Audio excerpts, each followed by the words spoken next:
French ফ্রাইয়ের জন্য আলু আমি এভাবে ছাড়িয়ে নেব।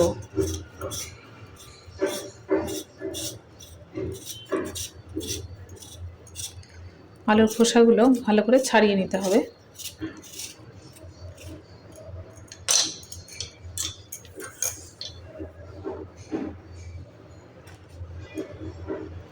আলুগুলো আমি কেটে নেব।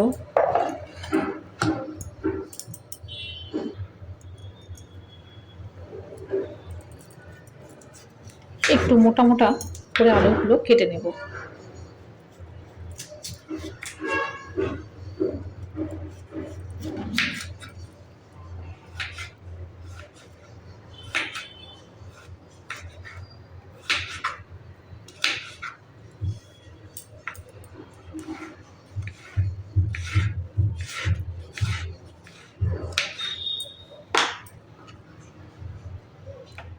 ঠিক এভাবে আলুগুলো কেটে নিলাম। এভাবে বাকিগুলো কেটে নেব।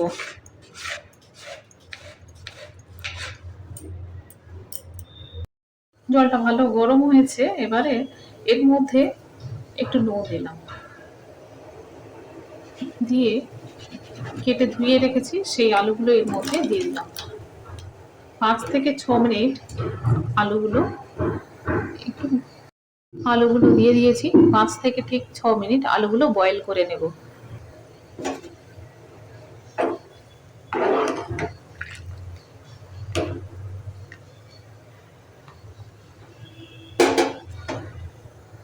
করে নেব।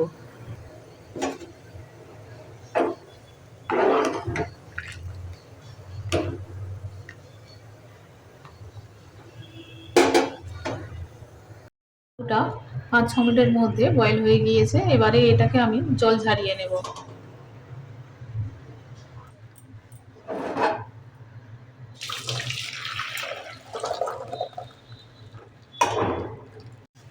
এগুলো একটু ড্রাই করে নিতে হবে। তার জন্য এটা দিয়ে আস্তে আস্তে হালকা করে চাপ দিয়ে দিয়ে ড্রাই করে নেব। এমনিতেই অনেকটা জল ঝরে গিয়েছে। হালকা করে করে চাপ দিলে এটা একদম শুকনো হয়ে যাবে। আলুগুলো জল ঝরিয়ে নিয়েছে, বেশ শুকনো হয়েছে।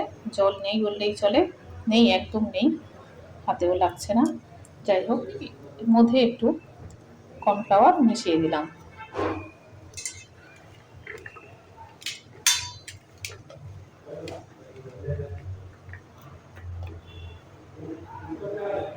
তেল বেশ গরম হয়ে গিয়েছে, এবারে আলুগুলো এর মধ্যে দিয়ে দিলাম।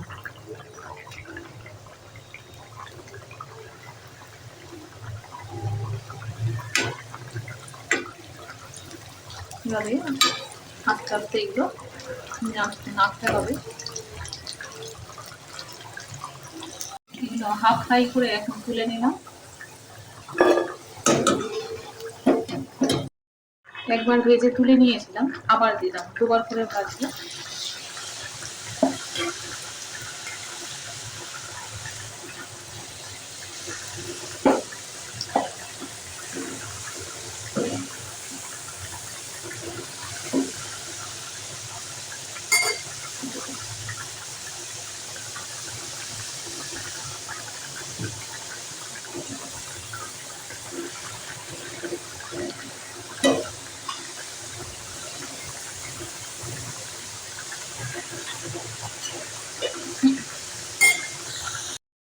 মুচমুচে বেশ হয়েছে, এগুলোকে তুলে নেব।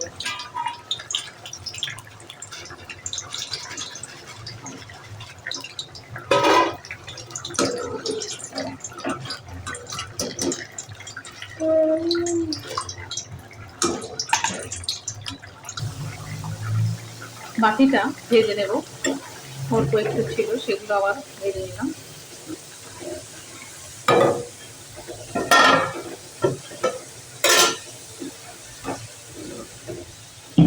এইগুলো এভাবে একটু উল্টে পাল্টে দেবো।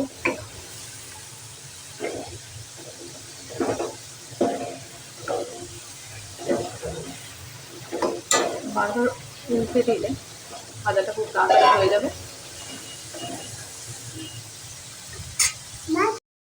মধ্যে একটু বিট নুন দিয়ে দিলাম আর একটু চাট মশলা দিয়ে দিলাম।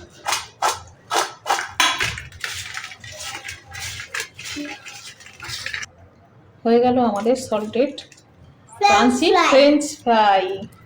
তো ঠিক বলেছ, ফ্রেঞ্চ ফ্রাই তৈরি। খুব সুন্দর মুচমুচেও হয়েছে, ক্রাঞ্চিও হয়েছে। খেয়ে দেখো তো দীপ্ত, কেমন লাগছে?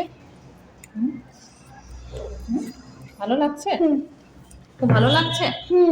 আচ্ছা, ভিডিওটা যদি ভালো লেগে থাকে তাহলে অবশ্যই করে লাইক শেয়ার কমেন্ট অবশ্যই করে সাবস্ক্রাইব করে। দেখা হবে আবার পরের ভিডিওতে।